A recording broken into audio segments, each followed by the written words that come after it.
Hello guys, welcome to my channel MCQs का अड्डा। So हम लोग आज इस वीडियो में कंट्रोलर एंड ऑडिटर जनरल, जिसको कैग बोलते हैं, नियंत्रक एवं महालेखा परीक्षक, इस चैप्टर के क्वेश्चंस देखने वाले हैं। सो आई होप कि आपने पीछे जो भी वीडियोस मैंने बनाए हैं पॉलिटी के, उनको देख रखा होगा। अगर नहीं देखा है तो प्लेलिस्ट से जाकर के देख लीजिएगा।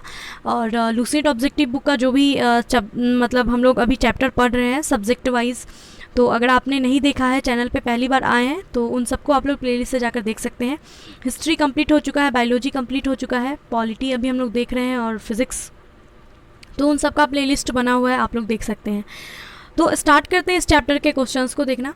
सो पहला क्वेश्चन है हमारा, भारत के सम परीक्षा एवं लेखा प्रणालियों का प्रधान कौन होता है? भारत के सम परीक्षा एवं लेखा प्रणाली का जो प्रधान होता है वो कौन होता है? योजना आयोग, वित्त आयोग, भारत का नियंत्रक एवं महालेखा परीक्षक, या फिर भारत का महान्यायवादी।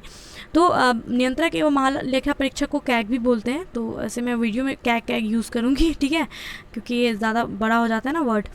तो भारत के सम परीक्षा एवं लेखा प्रणालियों का प्रधान कौन होता है? कैग होता है, ठीक है, भारत का नियंत्रक एवं महालेखा परीक्षक, जिसको कैग बोलते हैं। नेक्स्ट क्वेश्चन, केंद्र सरकार के व्यय को नियंत्रित करने की शक्ति किसमें निहित है? केंद्र सरकार के जो व्यय होते हैं उनको नियंत्रित करने की शक्ति किसके पास है? संसद में है, राष्ट्रपति में है, नियंत्रक एवं महालेखा परीक्षक में है, केंद्रीय वित्त मंत्री में है।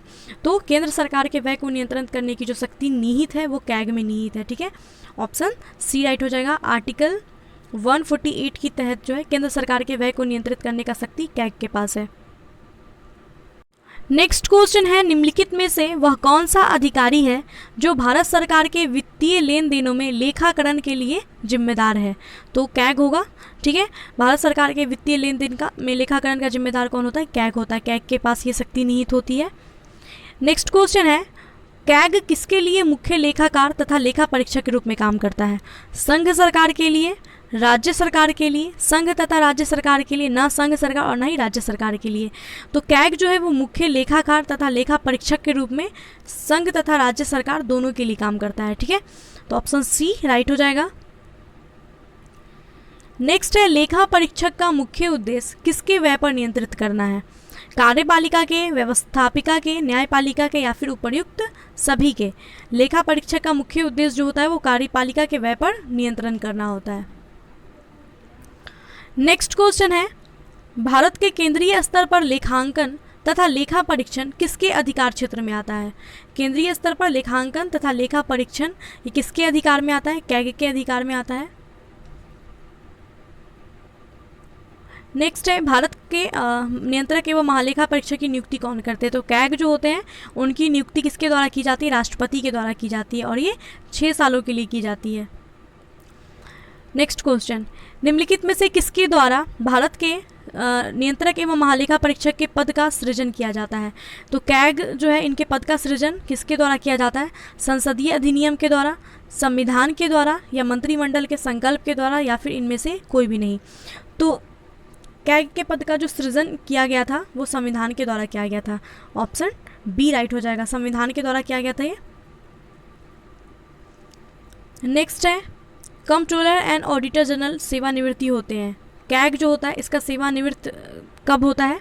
तो हमने देखा था 6 साल, 6 साल, लेकिन कितना वर्ष? नियुक्ति के 6 वर्ष बाद, या 65 वर्ष की आयु पूरा होने पर? नियुक्ति के 6 वर्ष बाद या 62 वर्ष की आयु पूरा होने पर? 5 वर्ष तो होगा नहीं, तो देखिए 6 वर्ष बाद या फिर 65 वर्ष की आयु पूरा होने पर, दोनों में से जो भी पहले हो जाएगा तब इनकी सेवानिवृत्ति होगी।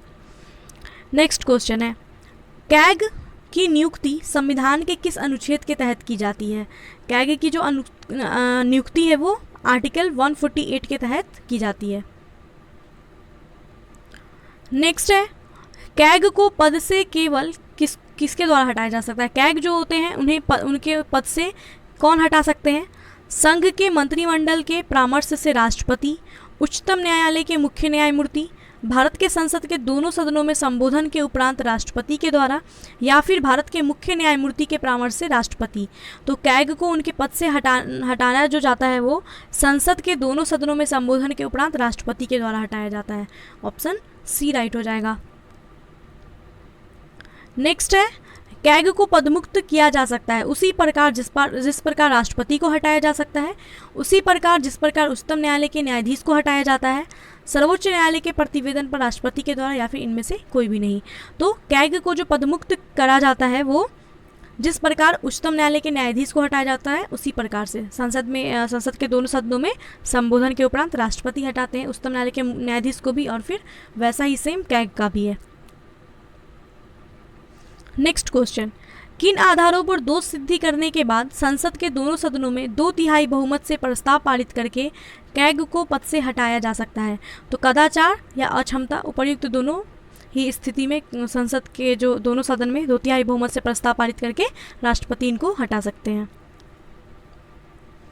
नेक्स्ट है, निम्न में से किस सेवानिवृत्त पदाधिकारी को सरकार के अधीन किसी पद पर नियुक्त करने पर वर्जना है? मतलब कि कौन से पदाधिकारी हैं? सर्वोच्च न्यायालय के मुख्य न्यायाधीश या फिर महान्यायवादी, सॉलिसिटर जनरल ऑफ इंडिया या फिर कैग। इनमें से किस पदाधिकारी को सरकार के अधीन किसी पद पर नियुक्त करने पर वर्जना है? तो ये कैग को है। ठीक है, नेक्स्ट क्वेश्चन देखते हैं।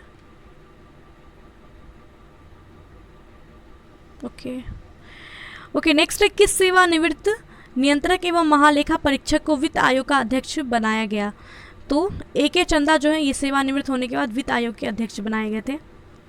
नेक्स्ट क्वेश्चन है, कैग अपना प्रतिवेदन देता है लोकसभा अध्यक्ष को, प्रधानमंत्री को, वित्त मंत्री को या फिर राष्ट्रपति को?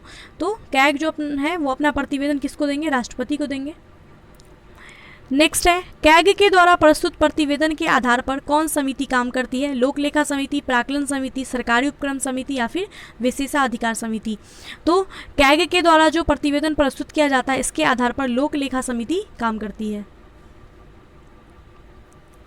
नेक्स्ट क्वेश्चन है, कैग निम्नलिखित में से किस समिति के मित्र, दार्शनिक और निर्देशक के रूप में काम करता है? तो लोक लेखा समिति जो होती है इसके मित्र, दार्शनिक या फिर निर्देशक के रूप में कैग काम करता है। नेक्स्ट है, कैग के संबंध में निम्नलिखित कथन में से कौन सा कथन सही है? कैग लोक लेखा समिति की बैठकों में भाग ले सकते हैं, सही है ये। कैग लोकसभा तथा राज्यसभा की बैठकों में भाग ले सकते हैं, तो कैग नहीं ले सकते हैं। अटॉर्नी जनरल ऑफ इंडिया जो है वो भाग ले सकते हैं। कैग की अधिकारिता संघ सरकार की शक्तियों के साथ सविस्तृत है, तो ये भी गलत है। तो सही जो कथन है वो केवल 1 हो जाएगा, पहला कथन सिर्फ सही है। नेक्स्ट क्वेश्चन, कैग के द्वारा की गई टिप्पणियों पर कार्रवाई करने की अंतिम जिम्मेदारी किसकी है? तो कैग के द्वारा की गई टिप्पणियों पर कार्रवाई करने की जो अंतिम जिम्मेदारी होती है वो सांसद के पास होती है। नेक्स्ट क्वेश्चन है, क्या कैग परीक्षक पद पर ग्रहण करने के पूर्व शपथ लेता है? तो कैग जो है वो पद ग्रहण करने के पहले शपथ लेता है, तो हाँ वो शपथ लेते हैं, राष्ट्रपति उन्हें शपथ दिलवाते हैं। नेक्स्ट क्वेश्चन है, निम्नलिखित में से किसकी नियुक्ति लोक धन के व्यय की निगरानी के लिए संसद प्रहरी के रूप में की जाती है? तो इनमें से किसकी नियुक्ति है जो लोक धन के व्यय की निगरानी के लिए की जाती है? कैग की नियुक्ति लोक धन के व्यय के लिए की जाती है। ओके, नेक्स्ट क्वेश्चन है, निम्नलिखित में से कौन स्वायत्त शासित जिला और क्षेत्रीय परिषद की निधियों की लेखाओं की लेखा परीक्षा कराएगा? तो ये कैग का काम है। नेक्स्ट क्वेश्चन है, इनमें से कौन सा कथन जो है वो सही नहीं है कैग के बारे में? कैग की नियुक्ति राष्ट्रपति करते हैं, बिल्कुल सही है ये। कैग का कार्यकाल समाप्त हो जाने के बाद भी वह भारत सरकार के अधीन पद पर आगे और बने रहने के लिए पात्र होते हैं, तो ये गलत है। कार्यकाल समाप्त होने के बाद वो किसी भी पद पर आगे बने रहने के पात्र नहीं होंगे। नेक्स्ट है, उसे भारत के सर्वोच्च न्यायालय के न्यायाधीश की भांति ही पद से हटाया जा सकता है, बिल्कुल सही। कैग का वेतन भारत की संचित निधि से दिया जाता है, ये कथन भी सही है। तो जो कथन गलत है वो है ऑप्शन बी। ऑप्शन बी हमारा आंसर हो जाएगा। नेक्स्ट है, निम्नलिखित में से कौन सा एक कैग का काम नहीं है? आकस्मिकता निधियों और लोक लेखा से संबंधित केंद्र एवं राज्य सरकारों के लेन देनों की लेखा परीक्षा करना, ये इनका काम है। रक्षा लेखाओं का संकलन करना, रक्षा लेखा डिफेंस है इनका कोई ये नहीं है, रक्षा लेखाओं का संकलन करना इनका काम नहीं है, तो ऑप्शन बी राइट हो जाएगा, ये कथन गलत है। सरकार के द्वारा वित्त पोषित संस्थाओं के लेखाओं की लेखा परीक्षण करना इनका काम है, राज्यों के लेखाओं का संकलन करना इनका काम है, तो ऑप्शन बी राइट हो जाएगा। जो इनका काम नहीं है वो क्या है? रक्षा लेखाओं का संकलन करना। So guys, thanks for watching this video. I hope कि आपको वीडियो अच्छा लगा होगा एंड यूजफुल रहा होगा। सो प्लीज़ वीडियो को लाइक कीजिए, शेयर कीजिए एंड चैनल पर नए हैं तो चैनल को सब्सक्राइब भी कर लीजिएगा और बेल आइकन को प्रेस कर लीजिएगा। जो भी वीडियोज़ आएंगे उसके नोटिफिकेशन आपके पास जाएंगे। तो गाइज़, ऐसे ही आप लोग वीडियोस देखते रहें और प्लेलिस्ट को चेक ज़रूर कर लीजिएगा जो भी नए हैं। और सारे वीडियोज़ को देख लीजिएगा, ठीक है। तो मिलते हैं नेक्स्ट वीडियो में, बाय एंड टेक केयर।